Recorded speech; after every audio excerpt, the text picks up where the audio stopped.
Abu Adem avait dit dans un live récent: nous avons de notre côté le consensus d'Ibn Abd al-Barr, rahimahullah, et ce consensus est une réfutation catégorique de la compréhension des Khawarij dans le sujet du jugement avec autre que la loi d'Allah Azza wa Jal. Et cette vidéo permettra également de répondre à Omar Taymiya qui avait fait un certain nombre de vidéos sur quelques-uns de mes audios. Alors j'aimerais clarifier deux choses juste avant. La première, c'est que je n'ai pas l'habitude de répondre aux salafis. Ici, le frère c'est un salafi, donc il n'y a pas de raison de venir l'insulter ou de dire c'est un innovateur dans les commentaires. Non, c'est faux. Mais il a une erreur de méthodologie, et ça c'est une réalité. La deuxième des choses, c'est que ce sujet-là, d'accord, pour qu'il n'y ait pas de malentendu, c'est un sujet à divergence. C'est le sujet qu'on va aborder dans quelques instants. C'est un sujet à divergence. Donc venir traiter, taxer ceux qui ne sont pas de notre avis de takfiri, khawarij, etc., ça n'a aucun sens. Et traiter ceux qui sont d'avis, de l'avis opposé, de murji'a, etc., de jahmiya, ça n'a aussi aucun sens. Aucun savant n'agit de cette façon et ça n'a rien à voir avec la science de façon générale en réalité. Donc comme vous l'aurez compris, Omar Taymiya a comme position la même position que Sami Philippe Chaouch. Il voit une divergence dans le sujet du jugement avec autre que la loi d'Allah Azza wa Jal et il adopte comme position la même position que les Madakhila. Et vous allez voir clairement que le consensus d'Ibn Abd al-Barr, rahimahullah, est cité hors de son cadre d'application, c'est-à-dire qu'il lui donne un sens qui n'est pas correct. Donc regardons quel est ce fameux consensus. I just want to bring you a consensus. Okay. A consensus. Ijma' that ruling by other than what Allah sent down is a major sin. Consensus. There's no difference opinion. I've got a consensus that says it's kufr. I'm going to come to it right now. Okay, no problem. You we're give gonna me show yours which first one. and I'll give you mine. Okay, I'll give you mine, inshallah. Donc comme vous l'avez entendu, Abdurrahman Hassan qui est à droite dit: j'ai un consensus sur le fait que gouverner avec autre que la loi d'Allah Azza wa Jal, donc abandonner la charia et mettre une autre législation à la place, et gouverner avec, relève de la mécréance mineure selon le consensus d'Ibn Abd al-Barr, rahimahullah. Et celui qui est à gauche, dont je ne connais pas le nom, il dit lui par contre il a un consensus que cela relève de la mécréance majeure. Donc écoutons. The first consensus is Ibn Abd al-Barr. He said, وأجمع العلماء على أن الجور في الحكم من الكبائر لمن تعمد ذلك عالما به. Ibn Abd al-Barr rahimahullah, he says in his Kitab al-Tamheed, the 16th volume, page 358, he says, أجمع العلماء, the scholars are unanimously in agreement. What? على أن الجور, to be oppressive in your leading, meaning other than what Allah sent down. Yeah. في الحكم, in your ruling, he said من الكبائر is from the major sins. لمن تعمد به, of course the one who deliberately does it. The one who deliberately does it. عالما به, and he's aware of what he's doing. Ignorance is of course his excuse. So we have this consensus. Ibn Abd al-Barr said this is a major sin. Donc comme vous l'avez entendu, Ibn Abd al-Barr, rahimahullah, rapporte un consensus des savants sur le fait qu'être oppresseur dans sa gouvernance, c'est-à-dire gouverner avec autre que la charia, fait partie des péchés majeurs par consensus. Maintenant il y a un petit problème dans ce fameux consensus, c'est quoi? C'est qu'ils traduisent an al-jawra fil hukm. Ils le traduisent par l'oppression dans la gouvernance. C'est-à-dire que le sens qu'ils donnent à ce fameux consensus, c'est celui qui abandonne la charia et applique autre comme législation générale du pays, commet un péché majeur par consensus. Donc il abandonne la charia, il met une autre législation à la place, et cela par consensus relève de la mécréance mineure, ou du kufr duna kufr, ou des péchés majeurs. Et vous allez voir à travers cette vidéo que la compréhension correcte, elle est différente. Pourquoi est-ce qu'ils n'ont pas traduit an al-jawra fil hukm par l'oppression dans le jugement? C'est-à-dire qu'il a mis en application la législation d'Allah Azza wa Jal comme législation générale du pays, mais il juge avec oppression ou il gouverne avec oppression. C'est-à-dire qu'il ne gouverne pas en accordance avec la législation d'Allah Azza wa Jal qu'il a mis en place dans le pays, mais il gouverne avec oppression son peuple. Commençons déjà avec les versets du Coran.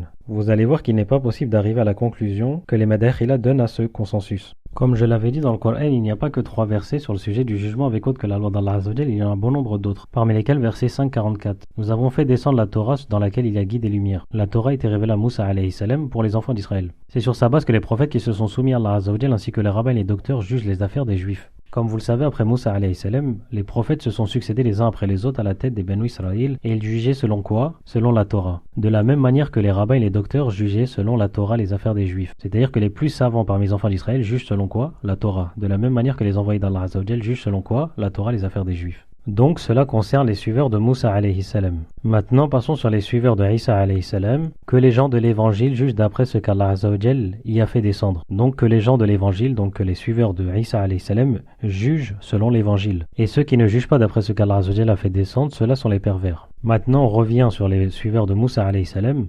Mais comment te demanderait-il d'être leur juge quand ils ont avec eux la Torah dans laquelle se trouve le jugement d'Allah Azza wa Jal? C'est-à-dire pourquoi est-ce que les juifs viennent-ils vers toi, Mohammed sallallahu alayhi wa sallam, alors que ta législation n'est pas applicable sur eux? Tu juges selon le Coran et la Sunna et eux sont censés juger selon la Torah. Donc pourquoi est-ce qu'ils viennent rechercher le jugement auprès de toi alors que ta législation ne s'applique pas à eux? Et puis après cela ils rejettent ton jugement, ces gens-là ne sont nullement des croyants. Donc ils lui demandent le jugement selon une législation qui n'est pas applicable à eux et ensuite ils rejettent son jugement. Ces gens-là ne sont nullement des croyants. Et si l'on revient sur le Athar concernant les 2 fornicateurs juifs, le messager sallallahu alayhi wa sallam les a soumis à leur propre législation. C'est-à-dire lorsqu'il a levé sa main, on trouva le passage relatif à la lapidation. Le messager sallallahu alayhi wa sallam donna ses ordres afin de lapider les deux fornicateurs, c'est-à-dire qu'il les a soumis à la peine qui se trouve dans la Torah. Pourquoi? Parce qu'ils sont juifs et ils sont censés juger selon la Torah. Donc la peine qu'il leur a appliquée, c'est la peine qu'ils trouvent dans la Torah. Ensuite, Allah Azza wa Jal s'adresse à Mohammed sallallahu alayhi wa sallam et à sa communauté. Et sur toi, nous avons fait descendre le livre avec la vérité, donc le Coran et la Sunna, pour confirmer le livre qui était avant lui, c'est-à-dire l'évangile, et pour prévaloir sur lui, c'est-à-dire que l'évangile est une législation qui est maintenant abrogée, et elle n'est plus valable pour la communauté de Mohammed sallallahu alayhi wa sallam. Ils doivent juger selon le Coran et la Sunna. Juge donc parmi eux d'après ce qu'Allah Azza wa Jal a fait descendre.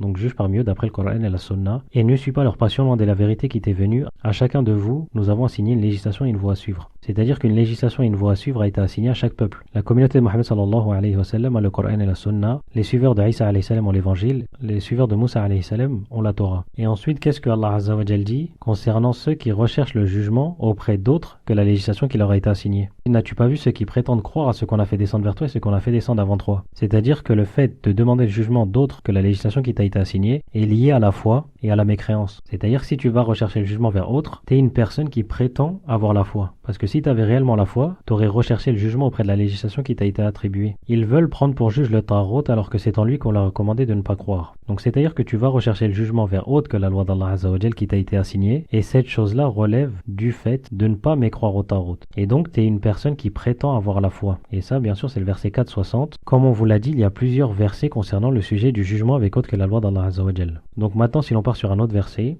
est-ce donc le jugement du temps de l'ignorance qu'il cherche? Qu'y a-t-il de meilleur qu'Allah Azza wa Jal en matière de jugement pour des gens qui ont une foi ferme? Ceux qui ont une foi ferme recherchent le jugement auprès de la législation qui leur a été assignée par Allah Azza wa Jal, et ceux qui prétendent avoir la foi recherchent le jugement auprès d'autres que la législation qui a été attribuée à eux. Et ces gens-là ne font que prétendre avoir la foi. Maintenant, revenons sur ce fameux consensus d'Ibn Abd al-Barr et regardons un consensus qui réfute ce consensus. Parce que comme vous l'avez compris avec les versets, la compréhension religieuse des Madakhila n'a absolument aucun sens. Car comme vous l'avez compris, le sens qu'il donne au consensus d'Ibn Abd al-Barr, rahimahullah, n'a absolument aucun sens. En fait, c'est pas possible que le consensus soit utilisé dans un tel cas. The first consensus is Ibn Abd al-Barr. He said, وأجمع العلماء على أن الجور في الحكم من الكبائر لمن تعمد ذلك عالما به. Donc Ibn Abd al-Barr, rahimahullah, il est né en 978 à Cordoue, et il est mort en 1071. Et on a également Ibn Hazm, rahimahullah, qui est né en 994 à Cordoue également, et qui est mort en 1064. Maintenant, je vais apporter le consensus d'Ibn Hazm, rahimahullah. Donc ils ont vécu à la même période et à peu près dans la même zone. Vous allez voir que les consensus se contredisent.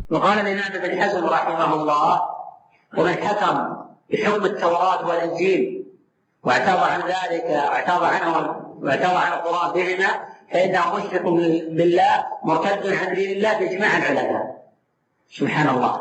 الإمام الحازم يحكي الإجماع على من الحكم بحكم الله المنسوخ فإنه كافر بالإجماع. كيف يحكم الآن بآراء اليهود والنصارى وملاعين البشر؟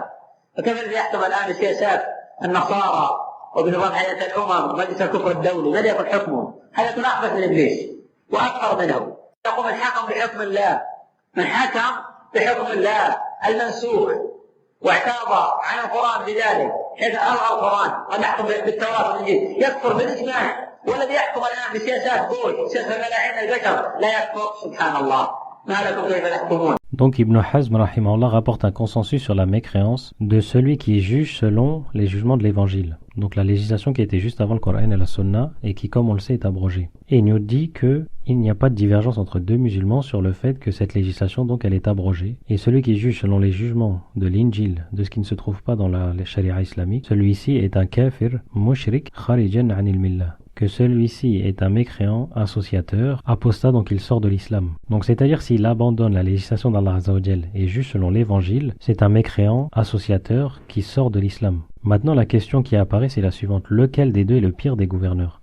Celui qui abandonne la charia et juge avec une législation d'Allah Azza wa Jal qui a été abrogée comme la Torah, l'évangile, en sachant que celui-ci est un kafir, mushrik, murtad, ou celui qui abandonne la charia et juge avec une législation mondaine qui ne provient même pas d'Allah Azza wa Jal mais qui provient des mécréants. C'est-à-dire c'est une législation mondaine qui a été fabriquée par l'homme. Elle provient même pas d'Allah Azza wa Jal. Et celui-ci, selon la compréhension religieuse des Madakhila, est un musulman qui a commis du kufr de la kufr. Et donc il serait en soi meilleur à celui qui abandonne la charia et juge avec une législation abrogée. Alors que sa législation est pire parce qu'elle ne provient même pas d'Allah Azza wa Jal. Donc comme vous l'aurez compris, le deuxième cas est encore pire en termes de mécréance que le premier cas. Maintenant, passons sur une parole d'Ibn Kathir rahimahullah qui confirme la parole d'Ibn Hazm rahimahullah et qui ajoute un consensus à ce consensus. Donc Ibn Kathir rahimahullah dit: celui qui abandonne la législation qui a été révélée à Mohammed sallallahu alayhi wa sallam, le sceau des prophètes, et demande le jugement à une autre loi qui a été abrogée, a mécru, kafar.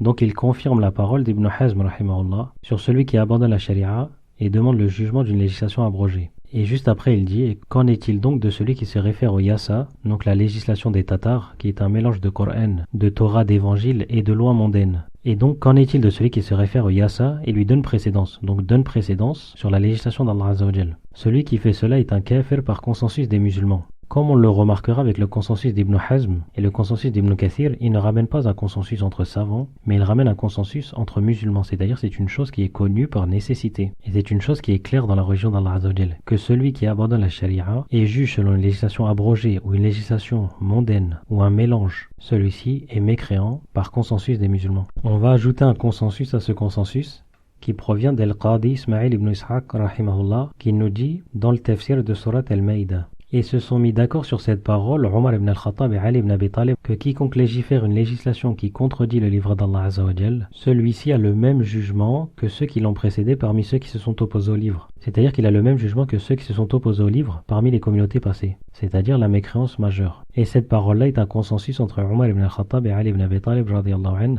rapporté par Al-Qadi Ismail ibn Ishaq rahimahullah. Et donc, comme vous l'aurez compris, la compréhension que les Madakhila ont donnée au consensus d'Ibn Abdul Barr rahimahullah n'a absolument aucun sens, parce qu'elle contredit la compréhension saine du Coran et plusieurs consensus. Et la compréhension correcte du consensus d'Ibn Abdul Barr rahimahullah, c'est l'oppression dans le jugement. C'est-à-dire qu'il a établi la législation d'Allah Azza wa Jal comme législation générale du pays, mais qu'il juge avec oppression, qu'il gouverne avec oppression. Cela constitue un péché majeur ou une mécréance mineure. Mais cela ne s'applique pas à celui qui abandonne la charia et met à la place une législation mondaine. Cela constitue une mécréance majeure par consensus des musulmans. C'est-à-dire c'est une chose qui est connue par nécessité. Et donc, comme vous l'aurez compris, cela ne relève pas du madhab des Khawarij, mais du madhab des gens de la Sunna, en tout cas de ceux qui suivent les grands savants. Et donc la réalité c'est que les Madakhila propagent une position déviante et s'attaquent en réalité aux savants de la Sunna dans le sujet du jugement avec autre que la loi d'Allah Azza wa Jal, parce qu'ils contredisent plusieurs ijma'. Et finissons avec quelques audios du Mufti Al-Fawzan, de même que Cheikh Saleh Al-Sheikh, qui vont dans ce sens-là. يقول الحاكم المشرع للقوانين الوضعية سواء اعتقد أو لم يعتقد هل يمكن أن يسمى طاغوتا؟ إذا كان يعني أتى يعني جاء بشريعة يعني الشريعة نسميه موجودة وجاء وأبدلها وأتى ب يعني بشريعة الشريعة الباطلة بدلا منها فهذا لا شك أنه طاغوت.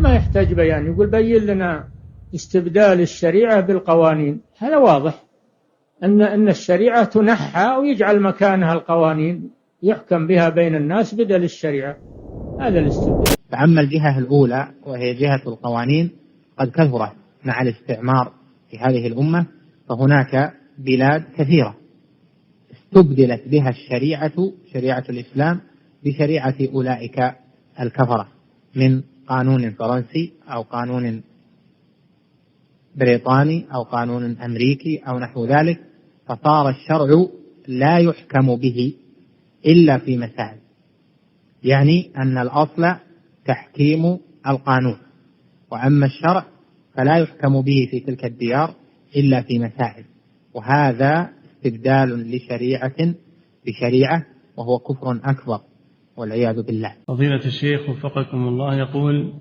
هل يكون الطاغوت من المسلمين كمن لم يحكم بما أنزل الله؟ الذي يحكم بغير ما أنزل الله ليس مسلما، إذا تعمد هذا وألغى الشريعة وجاء بدلها بالقانون هذا ليس بمسلم. أحسن الله إليكم صاحب الفضيلة، وأسئلة كثيرة جاءت تسأل عن تنظيم القوانين الوضعية وتقنينها وعن حكم المبدل لشرع الله عز وجل، هل هو كفر أكبر أم كفر أصغر؟ لا يجوز تنظيم القوانين الوضعية وتنظيمها وتقعيدها، لأنها من حكم الطاغوت، وهذا من التعاون على الإثم والعدوان، كتابتها وتنظيمها وطباعتها هذا من التعاون على الإثم والعدوان، لأنها حكم الطاغوت. وأما التبديل هذا ما يجوز لأحد يبدل شرع الله تبديل، ولكن الاستبدال أنه يستبدل شرع الله بها ويجعلها محل لشرع عن شرع الله ويحكم بها هذا كفر. قال جل وعلا: ومن لم يحكم بما أنزل الله فأولئك هم الكافرون.